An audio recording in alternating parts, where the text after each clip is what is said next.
Welcome to డిఆర్ఆర్కే. ఈ మధ్య కాలంలో చిన్న పిల్లలు పెద్దవాళ్ళు అనే తేడా లేకుండా చాలా మంది డయాబెటీస్ తో బాధపడుతున్నారు.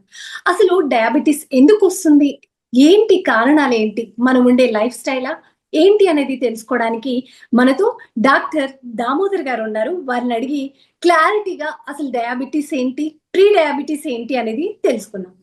సార్ నమస్తే దామోదర్ గారు. హాయ్ అండి. నమస్తే. హాయ్ నమస్తే. సార్, ఎలా ఉన్నారు? All good. All good. Yeah, hope all well. చాలా మంది డయాబెటీస్ తో బాధపడుతూ ఉన్నారు. అసలు కారణాలు ఏంటంటారు? డయాబెటీస్ కి చాలా మంది చిన్న పిల్లల్లో కూడా ఈ మధ్య కాలంలో ఎక్కువగా చూస్తున్నాం. అసలు ఏంటి సార్ రీజన్ ఏంటి, క్రాస్ ఏంటి, అసలు ఎలా ఏంటి డయాబెటీస్ ఇంత చాప కింద నీరులాగా వెళ్తుంది అనేది అయితే చెప్పవచ్చు. ఏంటంటారు రీజన్స్?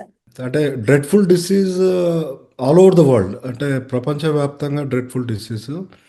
ఎస్పెషలీ మా ఫోకస్ కూడా ప్రివెంటివ్ కేర్ మేము చేసే ప్రోగ్రాంలలో hypertension, diabetes, cholesterol, high cholesterol, thyroid, anaemia, mainly preventive focus మేము హెల్త్ క్యాంప్ చేసే దాంట్లో కూడా. సో ఈ టాపిక్ చాలా వెరీ వెరీ వెరీ ఇంపార్టెంట్. చిన్నవాళ్ళకి, పెద్దవాళ్ళకి, అందరికీ చాలా important. Yes sir, yes. So diabetes mellitus type 1, type 2, తర్వాత ప్రెగ్నెన్సీలో వచ్చే డయాబెటీస్ని జెస్టేషనల్ డయాబెటీస్ మెలైటస్ అంటారు. ఓకే. ఇంకా వేరే వేరే టైపులు ఉన్నాయి, కానీ అవి వెరీ రేర్ కాబట్టి మనకు అది మోర్ మెడికల్ స్టూడెంట్స్కి అవసరము. సో సో బేసికలీ ఇక్కడ టైప్ 2 డయాబెటీస్ 90% టైప్ 2 ఉంటుందండి.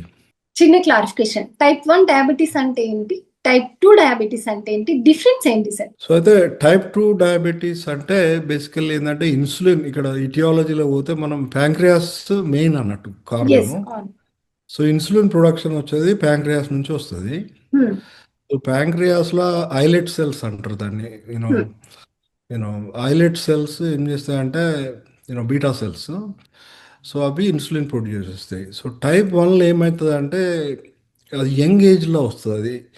ఎందుకంటే ఆటో ఇమ్యూన్ డిసీజెస్ వలన ఆటో యాంటీబాడీస్ ప్రొడ్యూస్ అయ్యి అవి ఏం చేస్తాయంటే ఆ సెల్స్ని పోయి డిస్ట్రాయ్ చేస్తాయి అన్నట్టు. ఓకే. అప్పుడు ఏమవుతుందంటే ఇన్సులిన్ ప్రొడక్షన్ బంద్ అయిపోతుంది. ఓకే.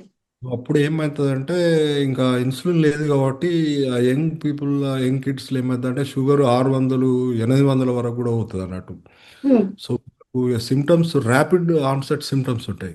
ఇమ్మీడియట్గా వాళ్ళకి mental changes, weight loss, severe weight loss, చాలా సన్నగా ఉంటారు, వెయిట్కి సంబంధం లేదన్నట్టు ఇది. తర్వాత వాళ్ళకి అంటే ఫ్రీక్వెంట్గా యూరినేషన్, పాలియూరియా అంటాము, బాగా దాహం వేస్తుంటుంది.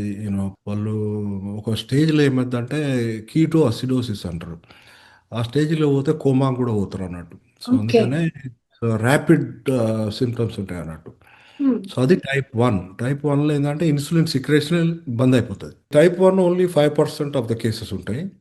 Type 2 90% cases. టైప్ 2 బేసికల్లీ ఏంటంటే ఇన్సులిన్ ప్రొడక్షన్ ఉంటుంది, కానీ ఇన్సులిన్ రెసిస్టెన్స్ డెవలప్ అవుతుంది.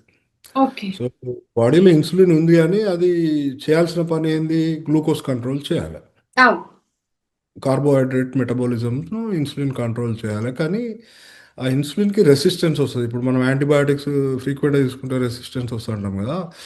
సో ఇదే టైప్లో ఇన్సులిన్ పనిచేస్తలేదు ఆడ, రైట్? సో అప్పుడు ఏమవుతుందంటే వీళ్ళకు ఇది మీరు చేప కింద నీరు అన్నట్టుగా స్లో కిల్లర్ అని ఎందుకు అంటున్నామంటే కొన్ని సంవత్సరాల దాకా వాళ్ళకు టెస్ట్ చేయకపోతే తెలియదు.